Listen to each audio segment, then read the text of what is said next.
Le sabbat nous invite à nous arrêter, à déposer nos fardeaux, nos soucis, nos peurs. Dans le silence du sabbat, Dieu parle au cœur. Il restaure l'âme fatiguée. Il rappelle notre identité. Nous sommes ses enfants. Je ferme les yeux, j'ouvre l'instant. Mon souffle devient prière doucement.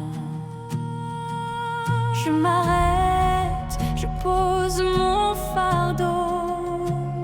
Je laisse le silence me parler de nouveau. La terre se repose, mon cœur aussi. C'est une pause temporelle, le temps qui s'incline enfin apprivoisé. Je respire, je demeure, je n'ai rien à prouver. Le sabbat est délice et mon âme peut chanter. J'apprends à être, à aimer. Le sabbat est délice. Le temps se tait. Je vis sabbat délice.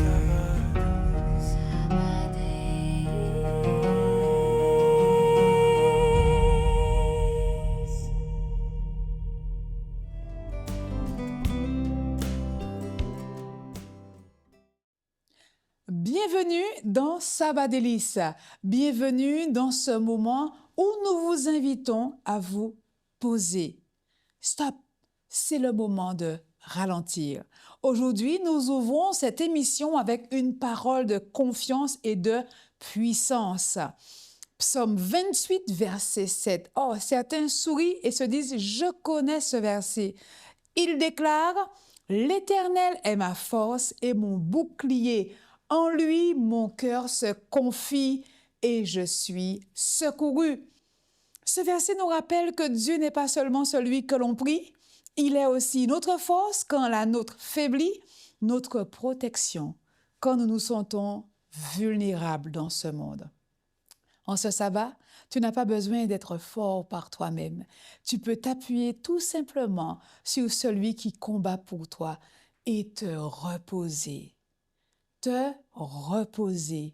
sous son bouclier. Cher connecté, ce moment est ton moment.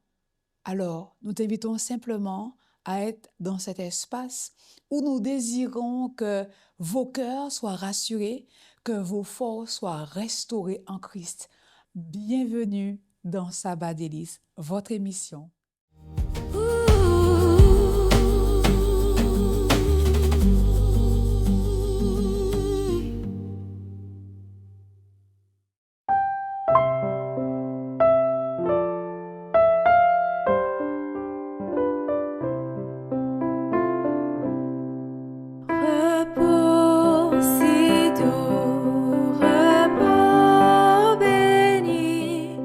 Consacré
Parce que beaucoup sont fatigués, essayant d'être forts tout seuls, alors que Dieu n'a jamais demandé cela.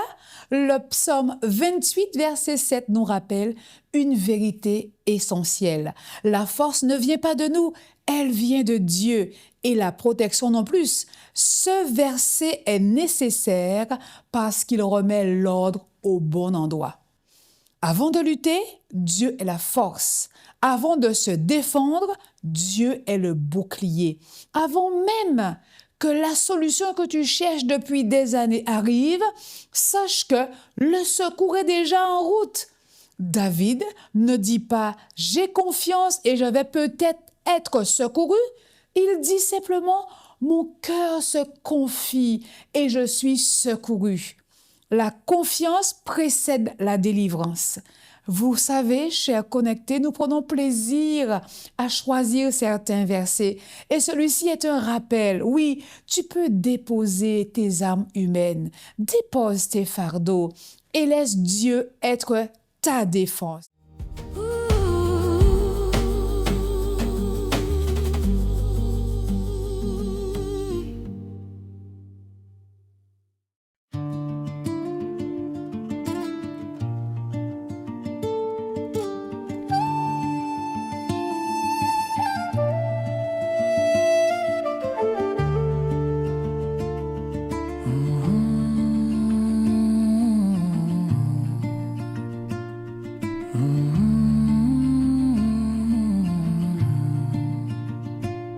À toi je crie, ô Éternel, mon rocher.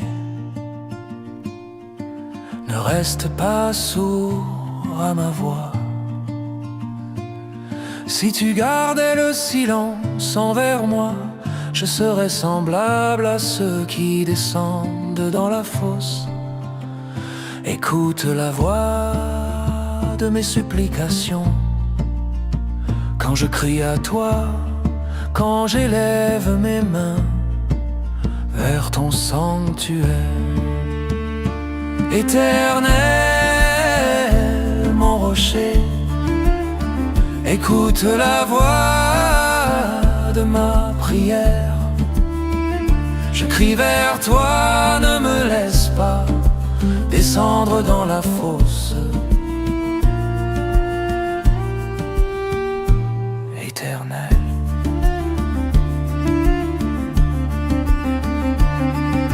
ne m'emporte pas avec les méchants,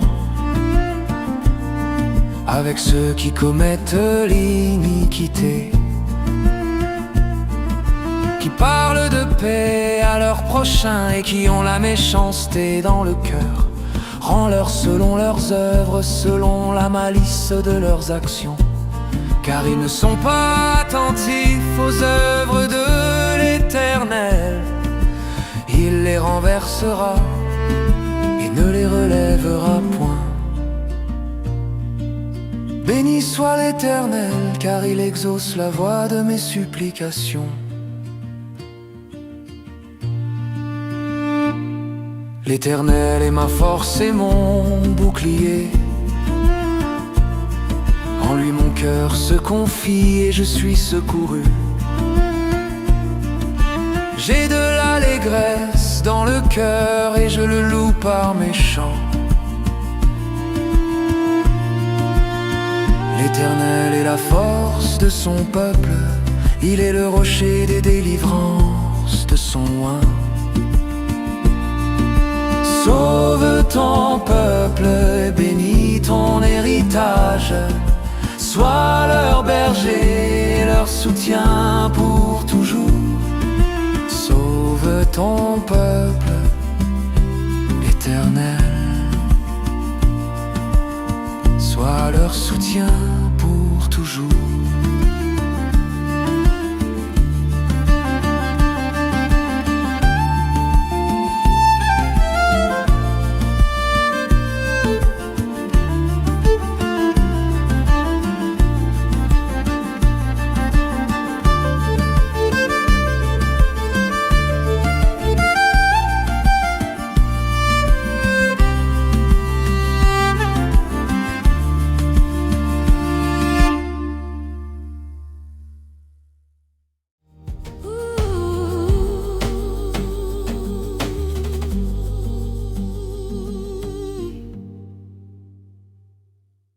Oui, ce verset nous apprend à cesser de survivre pour commencer à nous appuyer, pour nous aider aussi à vivre pleinement notre foi en Dieu. Et quand Dieu devient ta force et ton bouclier, la peur, le doute, le manque de confiance, etc., perdent leur pouvoir. Pourquoi? Parce que tu es focalisé, tu es enraciné sur le grand je suis. Alors, toi qui as vécu une semaine remplie de défis, reçois ces paroles et je prie Dieu pour que ces paroles trouvent une place dans ton cœur afin que ta vie prenne une nouvelle dimension avec Dieu. Et nous prions vraiment ici, dans cette émission, pour chacun de vous, et nous prions aussi pour que tous ces différents messages que vous recevez fassent écho dans vos vies, afin que vos vies soient transformées pour la gloire de notre Père céleste.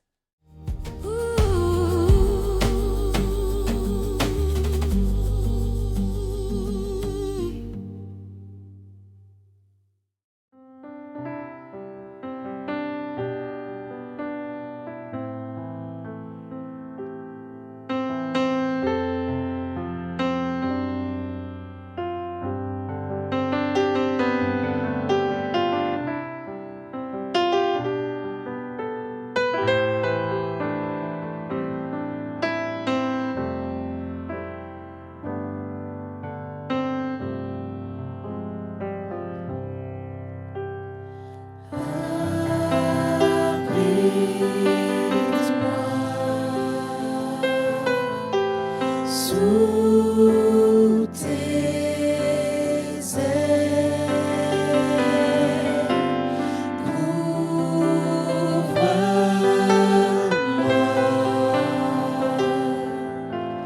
par ta main puissante, même si les océans se déchaînent, je les traverserai avec toi. Père, tu domines les tempêtes.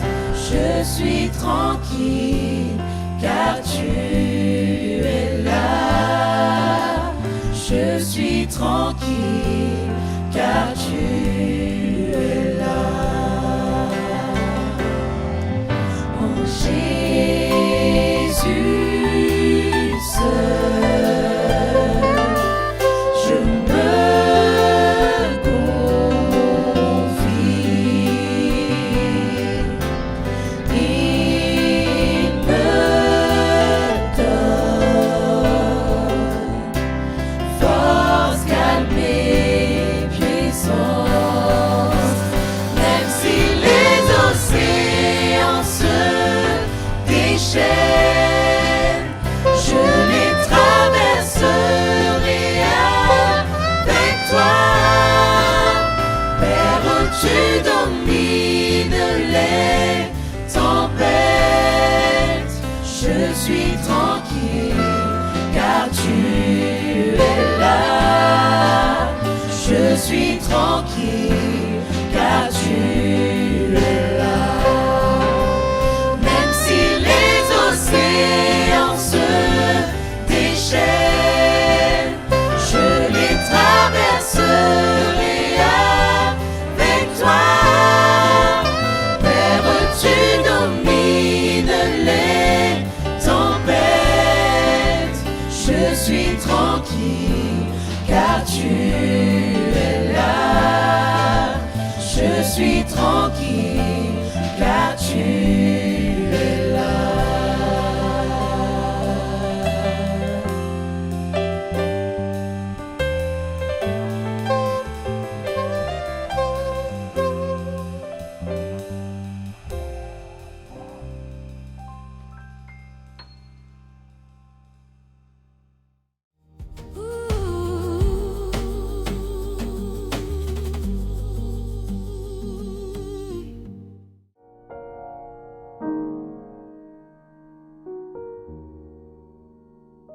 Deux habits Elle se promenait dans une région désertique, et puis cheminait tranquillement, discutait, et puis on ne sait ni comment ni pourquoi une querelle a démarré entre ces deux amis, et l'un a giflé l'autre.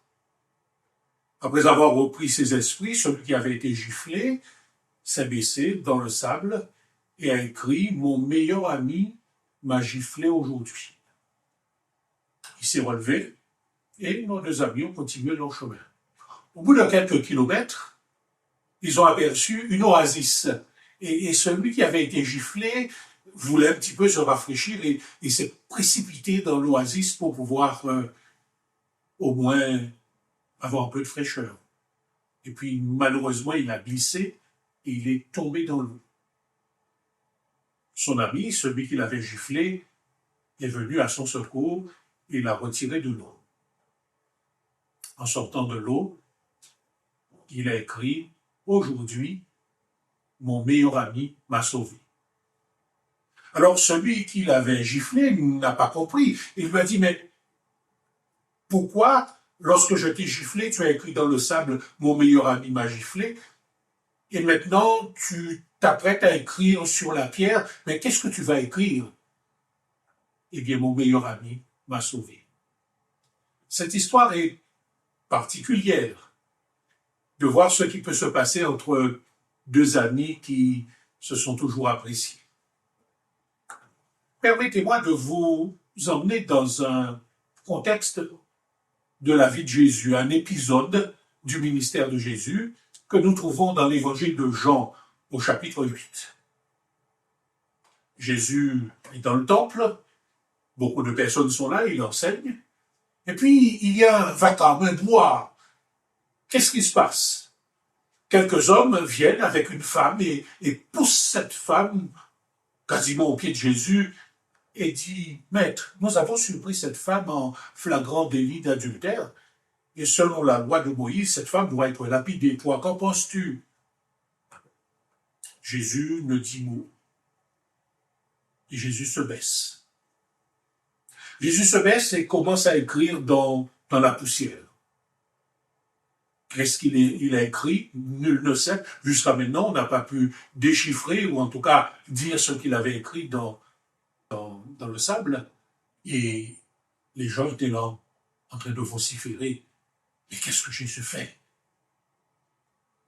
Jésus se lève, les regarde et leur dit que celui de vous qui est sans péché jette le premier la pierre contre elle. Et de nouveau, il s'est baissé et il a continué à écrire dans la terre, continué à écrire dans le sable.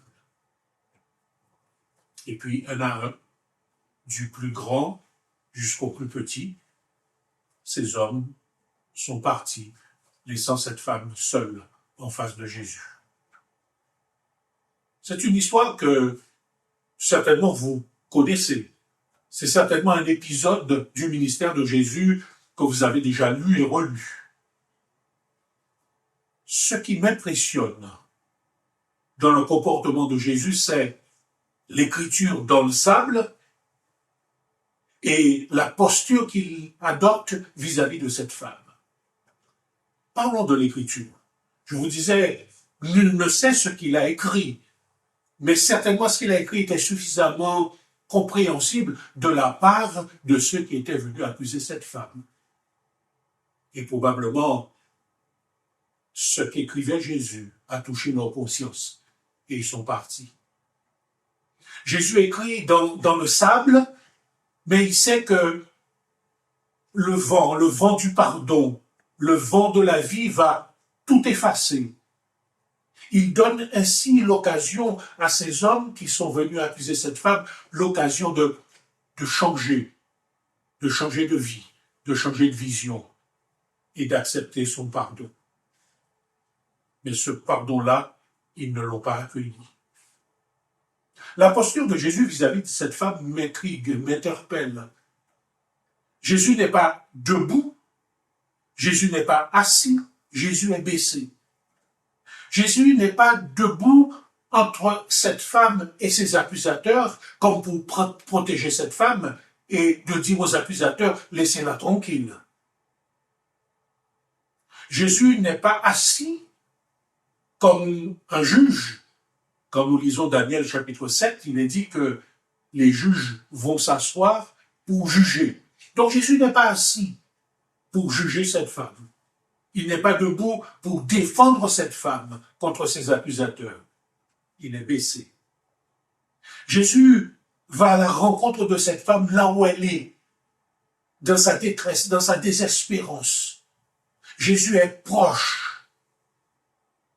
Jésus, en quelque sorte, lui tend la main pour lui dire, ne reste pas dans cette position, lève-toi. Tu es pardonné. Lève-toi, car ta vie va changer. Mesdames et messieurs, vous qui redécouvrez peut-être cet épisode, je vous le disais dans Jean chapitre 8, aujourd'hui, posez-vous la question, dans quel camp êtes-vous? Et suivant la position que vous occupez, sachez que Jésus veut vous donner du repos. Si toutefois, vous et moi, nous avons l'habitude de pointer les autres du doigt, de les repousser, de les rejeter, Jésus te dit, Jésus me dit, laisse tomber. Écris tout cela dans le sable, comme je le fais dans ta vie. Et le vent du pardon effacera toutes ces taches, toutes ces rancœurs, toutes ces animosités. Si tu te sens dans la peau de cette femme, Jésus te dit, Jésus me dit, en cet instant, reçois mon pardon, relève-toi, ne reste pas dans cette position, car je suis descendu, je suis venu à ta rencontre, à ta hauteur, pour te relever et te donner un avenir et de l'espérance. Voilà un récit émouvant, mais un récit plein d'espoir. Voilà un récit qui peut déranger, mais un récit qui ouvre des perspectives pour les deux groupes, les accusateurs et l'accusé. Jésus, il est génial. Alors qu'on est venu pour l'éprouver, il donne à chaque groupe l'occasion de vivre une expérience magnifique, une expérience de libération, une expérience de salut, une expérience de bonheur. Alors voilà quelqu'un qui aujourd'hui veut t'accorder le repos. Si tu te sens coupable, qui veut t'accorder aussi le repos, si tu es souvent dans le rôle de l'accusateur. Qu'importe. Lève-toi, car tu es pardonné. Et ton avenir peut prendre une tournure tout à fait différente. Parce qu'avec Jésus, notre histoire n'est jamais terminée.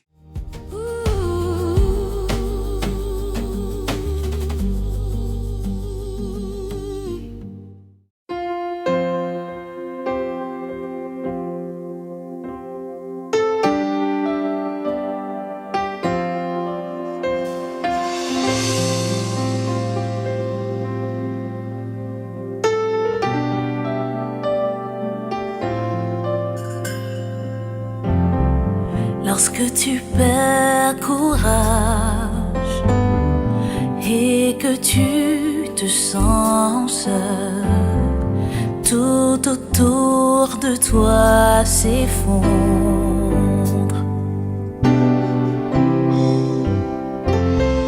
Lorsque tu es troublé, que tu es triste, inconsolable, sache que Jésus est là, tout près de toi.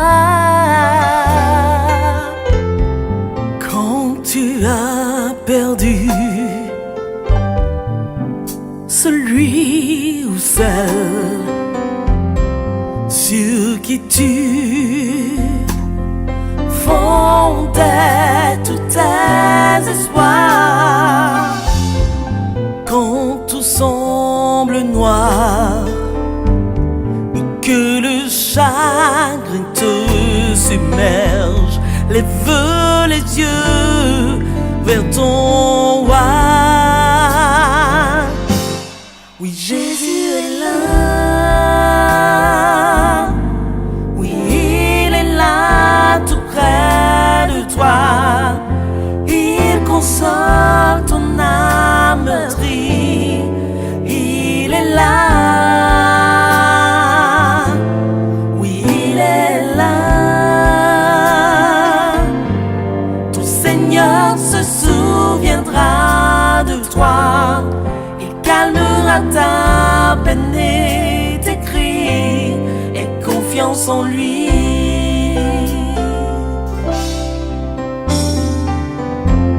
Désespéré, quand toutes les portes se ferment devant toi, mais souviens-toi que Dieu est là.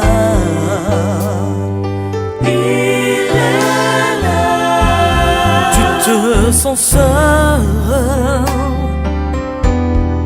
tu fais face à l'impuissance. Regarde bien. Oui, ton Dieu est encore là. Oui, il est là. Il te tend la main. Réponds-lui et prends la sienne. Il te soutiendra par son esprit. Oui, il est là.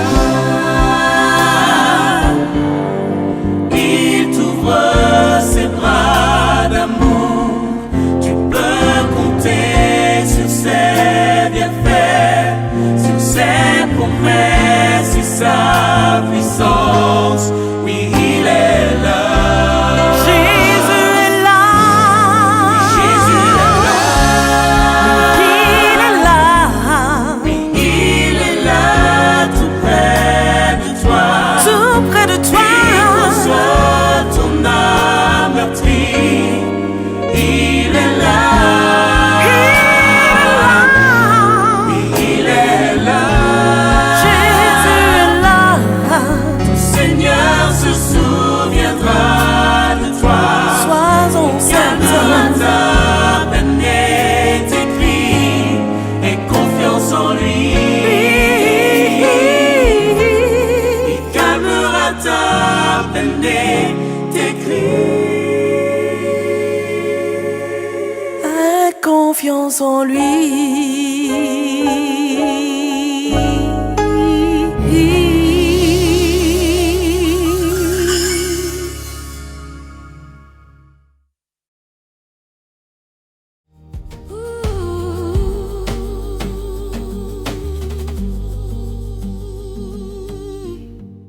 Ça y est, il est temps pour nous de conclure. Mais attention, gardons cette assurance. L'Éternel est ma force et mon bouclier. En lui, mon cœur, qu'est-ce qu'il fait? Il se confie et je suis secouru. Psaume 28, verset 7, un psaume à garder en mémoire. Chers connectés, que ce sabbat vous permette de déposer vos combats, de reposer vos cœurs et de repartir fortifiés, protégés et rassurés. Bon sabbat à chacun de vous. Merci encore d'avoir partagé ce moment et on se dit à très bientôt dans une nouvelle aventure dans Sabbat Délices.